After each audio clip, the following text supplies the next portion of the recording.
Hello and good morning or good afternoon, whatever the time of the day it is that you're listening to this. Before I ever picked up a crystal sound bowl, there was a time when sound healing was just something I stumbled into. Literally, almost like it found me before I found it. And I didn't know I didn't know then how much it would change my life.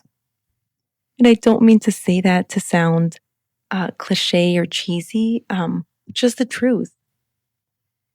In December of 2020, I was looking for something new to do for mine and my husband's wedding anniversary. So I go on to Groupon to search for experiences. And the first thing I see was sound healing. And I booked it, not even reading the description or what it was about. And so we go off to it the next day. And when we get there, she tells us that only two people signed up, which was me and him.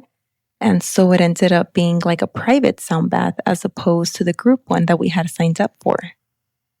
And she explained a little bit about the session, how it was going to go. Fast forward to the sound part. As I'm laying there, I start to feel really cold, like this coldness in my body that's kind of making me shiver. And if you've been to any of my sessions before, you've heard me say that sound healing changes the body's temperature. It can make you a little cold, or you can get a little hot, right? It's the energy that's moving in the body. And so as I'm laying there, I start to get a little shivery. And it comes to a moment where I don't feel cold anymore, but my body still feels like it's shivering.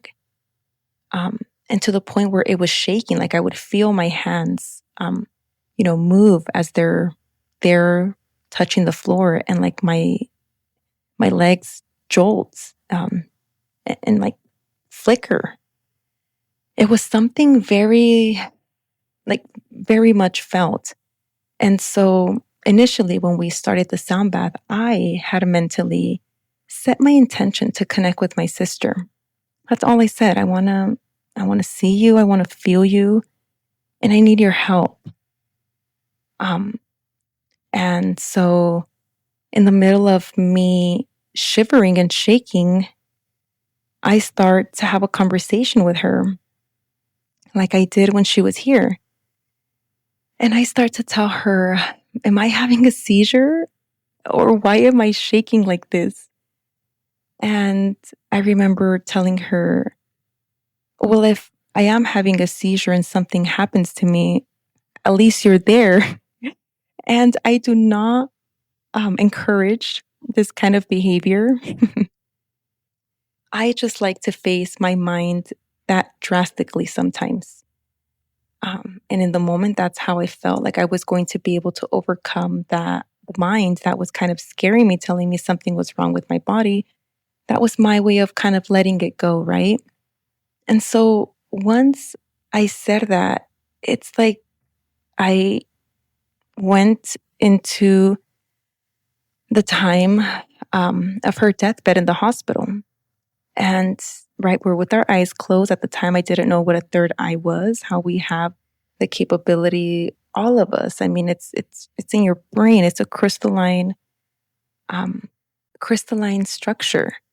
The third eye, the pineal gland, it isn't just a metaphor. Like I said, it's a crystalline structure sitting in the middle of your brain. And scientists have found it has tiny calcite crystals inside of it. Like what? Think of it like a built-in antenna. I mean, it's real. I know it sounds kind of like what, but go into the rabbit hole, if we want to call it that, but research that, right? The pineal gland is an actual crystalline structure that sits in the middle of your brain. Think of like watches, right? Watches use quartz crystals to keep perfect time because crystals naturally hold and transmit frequency. That's why your watch ticks so accurately. Now imagine that, but inside your brain. We just broke it down to the crystalline structure of what the third eye is. And it's just like a radio, it picks up signals that the naked eye can't hear. The pineal gland can tune into frequencies um, that your two physical eyes can't see. And that's why when you do breath work or sound healing, Reiki, or deep meditations, you can feel like colors appear with your eyes closed, or visions drop in, or you just know something you couldn't explain with logic. It's not imagination, it's your inner technology, the crystal in your own brain picking up on the frequencies. And so, as I'm seeing the room of that time, I noticed this light, like a flashlight that's on her chest. And that flashlight or that light starts to come out of her chest and fly like an orb. And I'm following it all along, and it takes my eyes to like the corner of the ceiling of the room. And when I look at that, I see her face inside of that light, and she was just smiling. And next thing you know, I am looking at the room from a bird's eye view, looking at myself down there, um, looking at everyone that was there at the time. And there was so much that I can't even begin to put into words to describe that moment. And the sound bath finishes. I open my eyes, and I'm pretty sure they look like an owl's eyes. And I told the instructor, I said, can we talk about what just happened? Like, no, I'm not crazy. And she smirks and she goes, yeah, you're not crazy. She's like, we can definitely talk about what happened. Um, but before I share anything, she says, I felt a presence in the room, like a feminine energy. And I instantly look at my husband, and, never in my mind did my sister cross my mind. And he goes, maybe like my grandma, he has a grandmother that passed. And she goes, no, she was a younger, very beautiful, black hair. And, she starts describing her. And she goes, let me see if I can try to connect with her again. And she closes her eyes. And then she goes, oh, wait, no. She's like, no, it's not the time anymore. Too late. And she's a little flabbergasted. And she goes, I see her. She just threw her hair in front of her face, like covering her face. And she's like, no, like you can't anymore now. Like it's too late kind of thing. And when she said that, me and my husband looked at each other, because if you knew my sister, you knew that that was her. Like that is the little spice that was her. And in that moment, something inside of me shifted. I knew it wasn't just the sound feeling good through my body. It was like that opened a door to a connection that I had been seeking, a truth that I had been looking for, and spirit, or this, spirit, spiritual, whatever we want to even label it to make sense of it. Because how could this woman, a stranger, like I hadn't even looked up her socials at the time. It was just a Groupon booking, and that's it. But how could she describe my sister in such detail? How could she see her in the way I've always felt her? And that was the confirmation I didn't even know I was waiting for. That what I sensed, what I felt, and what moved through me was real. And that day I realized that sound healing isn't just at a cell level. It can be beyond that. It can be a bridge if that's one that we're needing to step into or cross, or a memory. I mean, healing in in ways that I can't even describe in words. And let me make this very clear. I set the intention to connect with her. I was speaking to her, calling her in, welcoming her. We have to remember energy is a frequency, just like a radio station, right? It's a frequency, a signal that gets sent to the station. And from that station, you can hear the sound.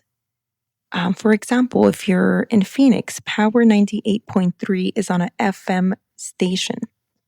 You can't go on the AM station and listen to 98.3. You have to be aligned to the right frequency, right? To hear that sound. Same thing with this. That's the best way I can describe it. You have to be aligned to the right frequency for what you're looking to receive. That's why I always say you will only have these kinds of experiences if you're open to them, if you want to connect that deep. Because sometimes people walk into these spaces with fear or with doubts, and that's okay. But fear scrambles the signal. It's like static, because then the mind tries to start to make sense of things. It starts painting its own story instead of letting the soul actually feel what's happening. Because when you move in oneness and openness, when you move in trust, the experience is different. And the sound can go deeper and the messages can come in clearer. And you'll realize it was never in my head, like this wasn't just in my head. And I think if at that time I would have allowed my mind to tell me like, yeah, Ruby, you're about to have a seizure. Like, my fears, right? My sister unfortunately experienced a lot of that. And so if I would have allowed that fear to enter, maybe this experience wouldn't have happened. And that's why I said that for me, right? I like to face my fear sometimes in a very drastic way like that, like I mentioned earlier. And fast forward to August 2021, almost a year later, I continued with the sound baths. I jumped into Kundalini yoga as well, very consistent with the practice. And the conversation came up as far as like if I was interested in learning about sound healing. And she started telling me how, much more of how sound healing penetrates at a cell level and how it can help cancer cells move. It can help a lot of things that we don't even have the capability to think is true. Sound can do. And so I first was like, no, like I don't want to give sound baths to people. I'm referring people to you. But then I thought, and this was all in my mind, right? And then I thought, you know what? No, maybe, yeah, that way I can do them for my husband at home and I can do them for my sister and my parents. And, so I took upon the sound healing course. And I think a few days or before or after I had already started the course, I break my leg. And looking back at the pictures right now, August 7th, 2021 at 2:22 a.m., I took the picture of my broken foot. And it was a fall that, I know I didn't even fall. I tripped on, the water hose that you can add that additional like spring thing. I had just came back from a friend's birthday party and I did have some drinks, but nothing to say, I fell because I was drunk. I came back home and I wanted to continue the vibe I was on, right? I went outside, I took out a speaker. We were just going to sit out there, listen to music. And we didn't even get to that. I tripped and my foot swelled up and I was like, I'm just going to sleep it off, in the morning I'll be fine. Although it was swelling up. And so I just went to sleep, slept it off. I woke up, my foot was even worse. So, of course, we go get it checked out, and they confirmed it was broken. And so I thought, what in the irony, right? Like, she just told me all these things that sound does. And now, am I being put to the test to see if I can heal this broken bone? And that's exactly what I took. What I took that experience as, like living it to witness the truth of this. Because, I mean, mind you, from the day I experienced my first sound bath, I knew this was something really special because of that connection I had and the ones I had continued to have. And not just that in depth, some were very relaxing, where I would just come home and I would take a nap, or I would sleep that night and rest, like actually rest, as opposed to just sleeping, you know? And so I go to a podiatrist, because they tell me that I'm probably going to need surgery more than likely. I let her know that I didn't want surgery. That was going to be the last. And if we could just give myself time to decide what I wanted to do, right? I wasn't going to tell her that, hey, I'm in the middle of a sound healing course and I want to test the waters and see if this really works. Like, I am not trying to go into a psych ward. So she says, yeah, we can give it 2 weeks and come back and see how your bone's doing. If at that time, it's probably not going to progress much. And if that's the case, that's okay. But we're going to have to do surgery, kind of pushing surgery as they always do. And so I start doing everything I can to heal this bone, right? I would take off my boots however I could. I would place my foot inside of a sound bowl and just hit it and play it around. So the frequencies were encapsulating the bone, the broken bone in my foot. And at the time, I also was already attuned to Reiki. And so every night when I would shower, I would give myself Reiki on my foot. And there were some days where the mind, the negative mind would come in and I would envision myself in a wheelchair. And I would literally just have to contradict what my mind was trying to show me as to what I wanted. I started envisioning myself dancing, jump roping, things that I like to do. And it was a constant battle. Like, it was literally a me against me battle, to where when those thoughts and images would come in, I would have to cancel it, rebuke it, and envision what I wanted. And I did that for 2 weeks straight, every single day. And so I go to my next appointment, and she's very surprised that my bone is already at about 30%. And she goes, I don't know what you're doing. She's like, but we can maybe wait, give it a week more and see how you're doing in another week. Because if this progression continues the way it is, like, we won't have to do surgery. She's like, but wow, very surprised. And so a week goes by, I go again, my bone's now at 60 something percent. And she is just flabbergasted, really questioning what I was doing. And so I tell her, just the power prayer and mindfulness and, blah, blah, blah. And so we go back for the third appointment, and my bone is almost at 100%. It's like in the 90s, low 80s. I can't remember the exact number. And she goes, wow. She's like, you're almost healed. She's like, if, let's give it another week. And I think by next week, we're going to take the boot off. Like, you're going to be back on your feet walking. And so I go to what is my last appointment, and the synchronicity of things, right? I go into a room that I had never been placed at before, and it has a big, beautiful picture of Buddha. And every time that I would get there to the office, I would always do some kind of breath work to just, keep myself relaxed. And that day, she knocked and quickly came in. So she happened to see my hands still in a mudra. And of course, I tried to take them off quick. And she goes, what were you doing? Like, is that what you were doing? Okay. And so I started to, share more with her. And I go, yeah, I've been doing sound healing. I'm actually in the middle of getting certified for that. I also work with Reiki energy. So I've just been, doing this every day. And she looks at me with a face that I'll never forget, like just this blank, but not like in a bad way, blank look on her face.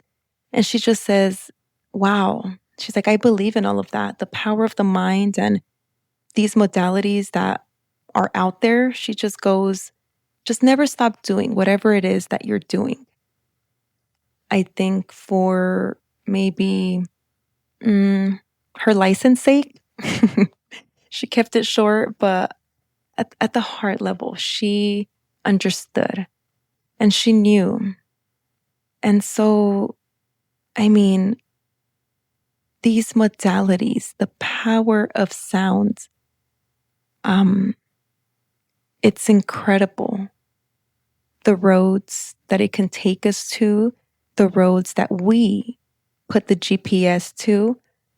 And it's also real. I mean, even now, we're seeing it in other countries being used in hospitals. Sound healing heals. Everything is a frequency. Everything is a vibration.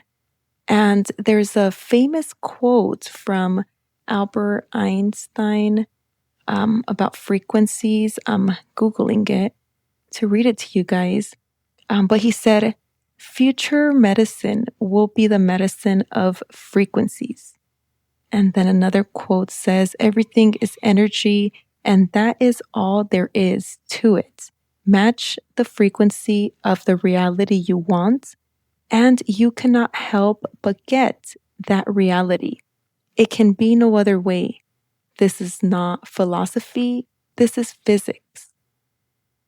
And to have witnessed and experienced that on a personal level, through clients, I mean, this is why I think the road took me here.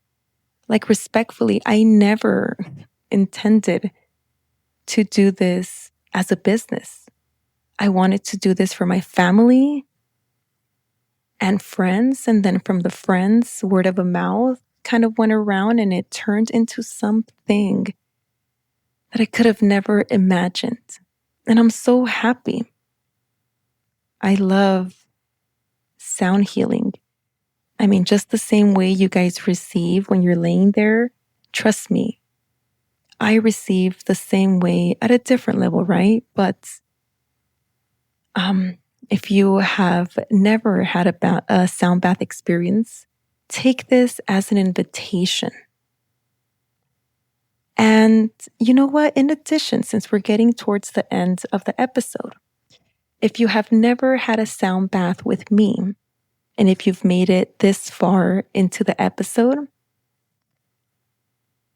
message me the angel number 888 for $5 off your next group sound bath. How is that?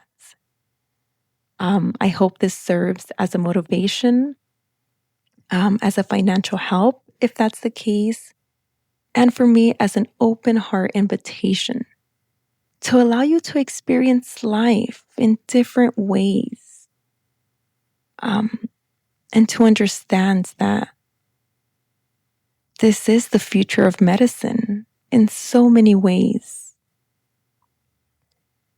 As always, if you have made it this far, I thank you for being here, and I will catch you in the next episode. Bye.